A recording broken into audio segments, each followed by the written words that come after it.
السلام علیکم، کیسے ہیں پیارے بچوں؟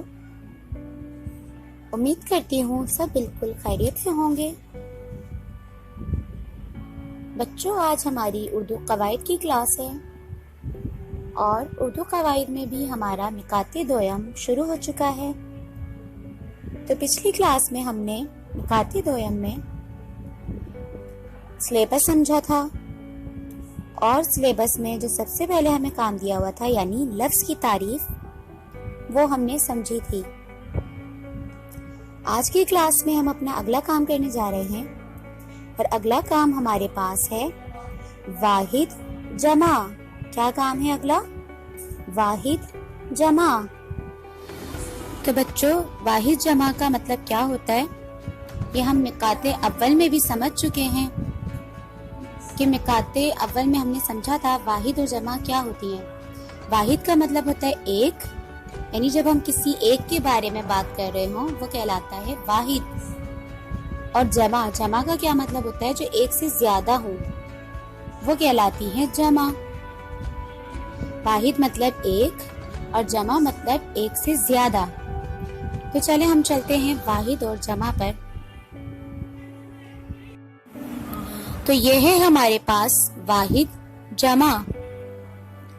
تو واحد ہمیں دیا گیا ہے بیٹی،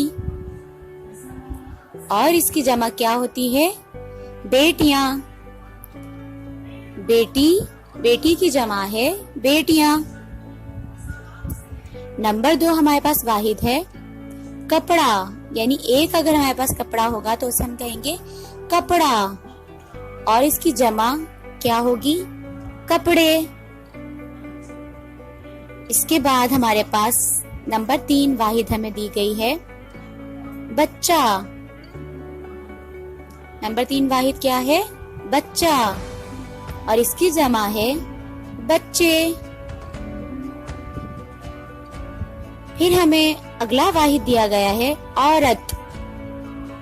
اگلا واحد ہمارے پاس ہے عورت، اور اس کی جمع ہے عورتیں۔ پھر ہمیں آخری یعنی 5واں واحد ہمیں دیا گیا ہے بات۔ کیا ہے آخری واحد ہمارے پاس؟ بات۔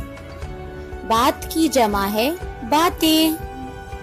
بات کی کیا جمع ہے؟ باتیں۔ تو یہ تھی ہمارے پاس واحد جمع۔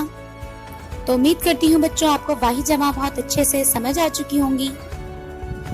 آج کی کلاس میں اتنا ہی، ملتے ہیں انشاءاللہ اب ہم اپنی اگلی کلاس میں۔ تب تک کے لیے اپنا بہت خیال رکھیے گا۔ اللہ حافظ۔